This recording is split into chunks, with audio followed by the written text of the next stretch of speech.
after some other faiths. Understood? Yes or no?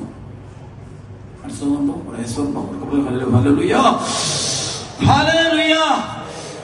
നമ്മുടെ വിശ്വാസം നഷ്ടപ്പെടുന്ന ഒരുപാട് സഹനം വരുമ്പോൾ നീ എങ്ങനെ പെരുമാറുന്നു? അപ്പോൾ ഞാൻ പറയാം, നീ യേശുവിനെ സ്വന്തമാക്കിയിട്ടുണ്ടോ ഇല്ലെന്ന്. ഇപ്പൊ സഭയ്ക്കെതിരെ ആളുകൾ ഭയങ്കരമായി പെരുമാറും. മെത്രാന്മാർക്കെതിരെ, അച്ഛന്മാർക്കെതിരെ, മാർപ്പാപ്പയ്ക്കെതിരെ, വിശ്വാസത്തിനെതിരെ, ദൈവത്തിനെതിരെ ഒക്കെ പറയുമ്പോൾ അപ്പോഴാണ് നിന്റെ വിശ്വാസം അവിടെ നിൽക്കുന്നു. അപ്പൊ പറയാം, നിനക്ക് ഈശോ ഉണ്ടോ? ഞാൻ പറയാം, ചിലർക്ക് ഇത് ധ്യാനത്തിലൊന്നും എനിക്ക് എഴുതി തരുവിടെ ജീവിതം 10 പ്രമാണങ്ങൾ എഴുതി ബന്ധിച്ച് പ്രാർത്ഥിക്കാൻ 1 6 പ്രമാണം ഏറ്റവും കൂടുതൽ പ്രശ്നം. അപ്പൊ ഞാൻ എന്നും പള്ളിയിൽ പോകുന്ന ഇവരെങ്കിൽ ഈ 2 പ്രമാണം ലംഘിക്കുന്നത്. Okay, can he commit that sin if he has that personal relationship with Jesus of Nazareth?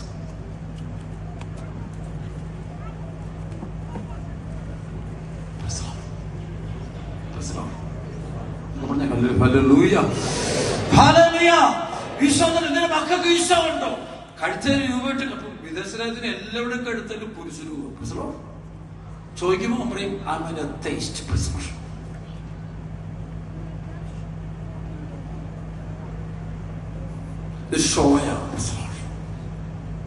കാണിക്കാൻ വേണ്ടി കാണിക്കും എല്ലാം നോക്കും. പക്ഷെ ആ മെഡിറ്റേഷൻ ഞാൻ കണ്ടിട്ടുണ്ട്. കഴിഞ്ഞ പ്രാവശ്യം ഞാൻ പറയണ കുറിച്ച് നോക്കി ചുമ്മാ വെച്ചിരിക്കുകയാണ്. ഒരു പരിപാടിയായിട്ടാണ്, ഒന്നും അറിയത്തില്ല. പ്രിയപ്പെട്ട മക്കളെ, ഞാൻ വിളിക്കുന്ന നിങ്ങളോട്, ദുബായിലുള്ള അനേക വർഷങ്ങളായിട്ട് ഇവിടെ ഒന്ന് ജീവിച്ച് ജനിച്ചു വളർന്നവരുണ്ട്, ഇവിടെ ജോലി ചെയ്യുന്നവരുണ്ട്, ഇവിടെ കഷ്ടപ്പെടുന്നവരുണ്ട്. ദൈവം ഒരുപാട് അനുഗ്രഹങ്ങൾ, ഭൗതിക നന്മകൾ തന്നവരൊക്കെ ഉണ്ട്. എല്ലാവരോടും ഞാൻ ചോദിക്കുന്ന ചോദ്യമുണ്ട്, നിനക്ക് ഈശോ ഉണ്ട്? നിനക്ക് ബാക്കിയെല്ലാം ഉണ്ട്. I agree, completely agree with that. But I have a question. നിനക്ക് ഈശോ ഉണ്ടോ? അത് നിന്നോട് ചോദിക്കണം, എനിക്ക് ഉത്തരം കേൾക്കാം. I don't want you to answer, but you have to ask yourself.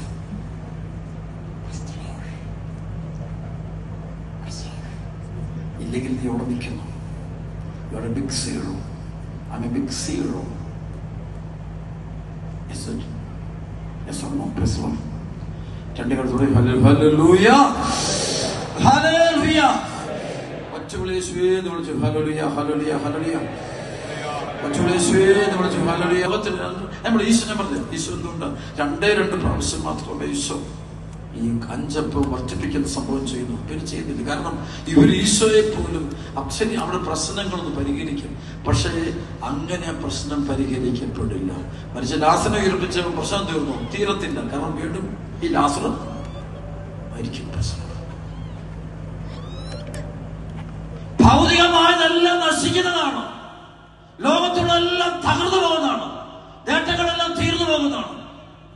ഞാൻ ആ നാളുകളിൽ ഞാൻ ടർക്കി പോയെന്ന് പറഞ്ഞ ആദ്യത്തെ ട്രിപ്പ് കഴിഞ്ഞ് തിരിച്ചു വന്നിട്ട് ഒരു 30 ദിവസം ആകുന്നില്ല. അപ്പോഴാണ് ടർക്കി ബോർഡർ വലിയൊരു ഭൂകമ്പം ഉണ്ടായിരുന്നു. സിറിയയുടെ ഭാഗവും അലപ്പോ എന്ന സ്ഥലവും ഞാൻ ഈ പോയ സ്ഥലങ്ങളിൽ ഈ അന്ത്യോക്ക് എന്ന സ്ഥലങ്ങളൊക്കെ എൻ്റെ സ്നേഹിതരെ അച്ഛന്മാരെ കൂടെ വർക്ക് ചെയ്യുന്നവരുണ്ടായിരുന്നു. ഇവിടുത്തെ നമ്മുടെ കപ്പച്ചൻ ഫാദേഴ്സ് ജോലി നഷ്ടപ്പെട്ടൊന്നുമില്ല. നമ്മുടെ ആരോഗ്യം വളരെ പ്രശ്നം. നമ്മൾ വണ്ടി ഓടിച്ചുകൊണ്ട് പോകുന്നുണ്ട്. ചെറിയൊരു എതിരെ നമ്മൾ വണ്ടി ഉറങ്ങിപ്പോയാൽ മതി, അല്ല എതിരെ വരുന്ന ഉറങ്ങിപ്പോയാൽ മതി. ഒരു നിമിഷം കൊണ്ട് ഇവിടെ എന്ത് വേണം സംഭവിക്കാം. ലോകത്തിൽ നാം ഇതെല്ലാം നഷ്ടപ്പെടുന്നത്, ഇതെല്ലാം നമ്മൾ സുരക്ഷിതത്തിന് ഇതെല്ലാം എങ്ങനെ സംഭവിക്കുന്നു? എല്ലാത്തിനും വരും. ലോകമാണ്, പ്രകൃതി, നേച്ചർ എങ്ങനെയാണ്. പിന്നെ പിശാചിന്റെ പ്രവർത്തനം കൂടെ ലോകത്തുണ്ട്. എന്തും എവിടെ വെച്ചും ആർക്കും സംഭവിക്കാം. എപ്പോഴും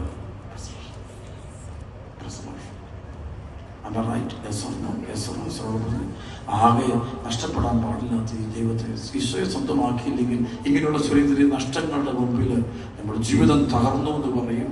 നമ്മൾ വഴിമാറി ചിന്തിക്കും, നമ്മുടെ ജീവിതം നശിപ്പിച്ചെന്ന് വരും. വലിയ മാരക പാപമൊക്കെ ചെയ്തു വരും. അടുത്ത് ഈശോയെ സ്വന്തമാണ് പ്രാർത്ഥന. ഈശോയെ സ്വന്തമാക്കുക. ഈശോ സ്വന്തമാക്കിയാലേ നിന്റെ പ്രശ്നം തീരുള്ളൂ. 2 കരം കൊടുത്ത് ഹല്ലേലൂയ. പറ്റുള്ള യേശുവേ എന്ന് വിളിച്ചേ, ഉച്ചത്തിൽ വിളിച്ച് ഹല്ലേലൂയ, ഹല്ലേലൂയ.